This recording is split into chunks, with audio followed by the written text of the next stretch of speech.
নমস্কার, কৃষ্ণা টক্স বাংলা কীর্তন চ্যানেলে আপনাদের সকলকে জানাই আন্তরিক অভিনন্দন। আজ আমরা আলোচনা করব গোবর্ধন পূজার মহিমা ও ইন্দ্রের দর্পচূর্ণ। শ্রীমদ্ভাগবতের এক অপূর্ব লীলা, যেখানে আমরা দেখতে পাই ভগবান শ্রীকৃষ্ণ কিভাবে ভক্তদের রক্ষা করেন এবং অহংকারের পরিণতি কি হতে পারে। বৃন্দাবনের গোপগণ প্রতি বছর দেবরাজ ইন্দ্রের পূজা করতেন। তাদের বিশ্বাস ছিল ইন্দ্র দেবতার কৃপায় বৃষ্টি হয় এবং সেই বৃষ্টির ফলে শস্য উৎপন্ন হয়। তাই তারা অত্যন্ত জাঁকজমকের সঙ্গে ইন্দ্রযজ্ঞের আয়োজন করতেন। একদিন বালক শ্রীকৃষ্ণ দেখলেন নন্দ মহারাজ ও অন্যান্য গোপগণ ইন্দ্রযজ্ঞের প্রস্তুতি নিচ্ছেন।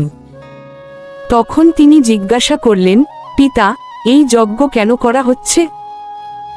নন্দ মহারাজ ইন্দ্রপূজার কারণ ব্যাখ্যা করলে শ্রীকৃষ্ণ বললেন, আমাদের জীবন তো মূলত নির্ভর করে গোবর্ধন পর্বত, গাভী এবং ব্রাহ্মণদের উপর।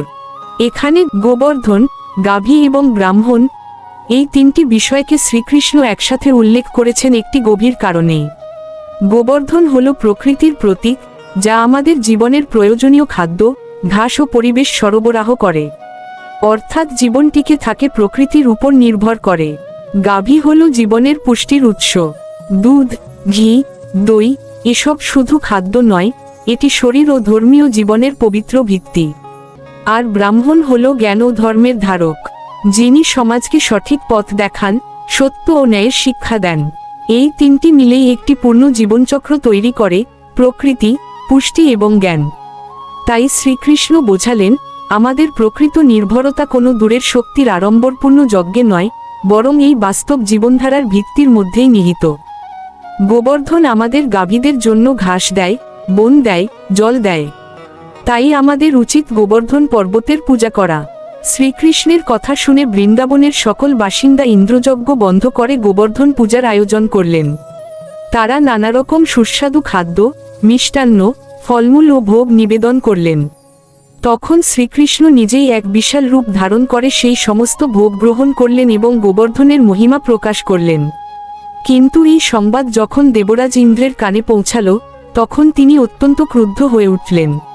তিনি ভাবলেন, এই সাধারণ গোপগণ আমার পূজা বন্ধ করে দিয়েছে, তাদের এই দুঃসাহসের শাস্তি দিতেই হবে। অহংকার মানুষের বিচার বুদ্ধিকে আচ্ছন্ন করে দেয়। ইন্দ্রও সেই অহংকারে অন্ধ হয়ে গিয়েছিলেন। তিনি প্রবল মেঘদের নির্দেশ দিলেন বৃন্দাবনে ভয়ঙ্কর ঝড় বৃষ্টি বর্ষণ করতে। এই ঘটনার আরও গভীরে গেলে আমরা একটি অত্যন্ত গুরুত্বপূর্ণ দিক দেখতে পাই। যখন ইন্দ্র অহংকারে অন্ধ হয়ে বৃন্দাবনে প্রবল বৃষ্টি বর্ষণ করলেন, তখন প্রকৃতপক্ষে তিনি শুধু প্রকৃতির উপর নয়, ভক্তের বিশ্বাসের উপরও আঘাত করতে চেয়েছিলেন। কিন্তু ভগবান শ্রীকৃষ্ণ এখানে শুধু বৃন্দাবনবাসীদের রক্ষা করলেন না, তিনি এক গভীর শিক্ষা দিলেন যে জীব যখন ভগবানের শরণ নেয়, তখন প্রকৃতির শক্তিও তার বিপক্ষে স্থায়ীভাবে দাঁড়াতে পারে না। আরেকটি বিষয় এখানে বিশেষভাবে লক্ষ্য করার মতো, ইন্দ্র তখন নিজের অবস্থান ভুলে গিয়ে ভাবছিলেন তিনিই সর্বশক্তিমান। কিন্তু ভগবানের লীলা এমনই যে তিনি অহংকারকে ধীরে ধীরে তার নিজের মুখোমুখি দাঁড় করিয়ে দেন। বৃন্দাবনের সেই সংকটময় মুহূর্তে গোপগণ শুধু ভীত ছিলেন না, তারা সম্পূর্ণভাবে শ্রীকৃষ্ণের উপর নির্ভর করলেন। তাদের কাছে তখন কোনো দেবতা, কোনো শক্তি নয়, একমাত্র কৃষ্ণ ছিলেন ভরসা। এই নির্ভরতার মধ্যেই লুকিয়ে আছে ভক্তির আসল সার।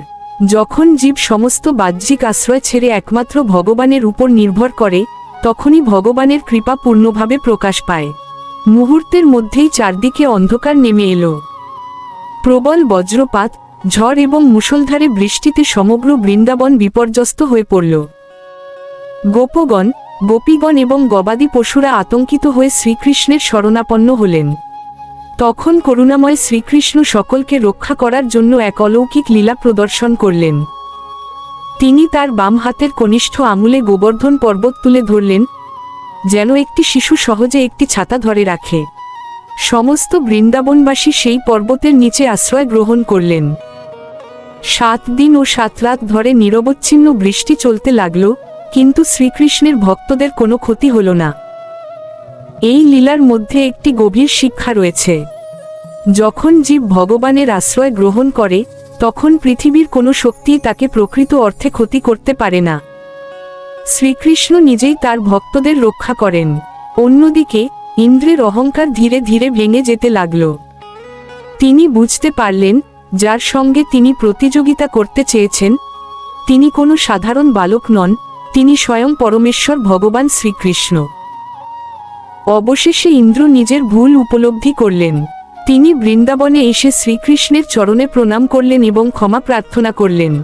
শ্রীকৃষ্ণও করুণাবশত তাকে ক্ষমা করে দিলেন। এই লীলা আমাদের দুটি অমূল্য শিক্ষা দেয়। প্রথম শিক্ষা হল অহংকার পতনের মূল। যত বড় শক্তিশালী, জ্ঞানী বা ক্ষমতাবানী হই না কেন, অহংকার আমাদের পতনের কারণ হতে পারে। দ্বিতীয় শিক্ষা হল ভগবানের আশ্রয়ই জীবনের প্রকৃত নিরাপত্তা। বাহ্যিক শক্তি, ধন সম্পদ কিংবা প্রতিপত্তি নয়, প্রকৃত রক্ষাকর্তা একমাত্র শ্রীকৃষ্ণ। গোবর্ধন পূজার আরেকটি বিশেষ তাৎপর্য হল এটি আমাদের প্রকৃতি, গাভী এবং ভগবানের সৃষ্টির প্রতি কৃতজ্ঞতা প্রকাশ করতে শেখায়। শ্রীকৃষ্ণ দেখিয়েছেন যে ভক্তি মানে শুধু আচার নয়, বরং ভগবানের প্রতি আন্তরিক নির্ভরতা ও প্রেম। তাই আসুন আমরা ইন্দ্রের অহংকার থেকে শিক্ষা গ্রহণ করি এবং বৃন্দাবনবাসীদের মতো শ্রীকৃষ্ণের শরণাগত হই। তার চরণাশ্রয়ই আমাদের জীবনের সর্বশ্রেষ্ঠ সম্পদ। ভক্তি, লীলা ও কৃষ্ণকথার মাধ্যমে শ্রীকৃষ্ণের কৃপা লাভ করুন। হরে কৃষ্ণ।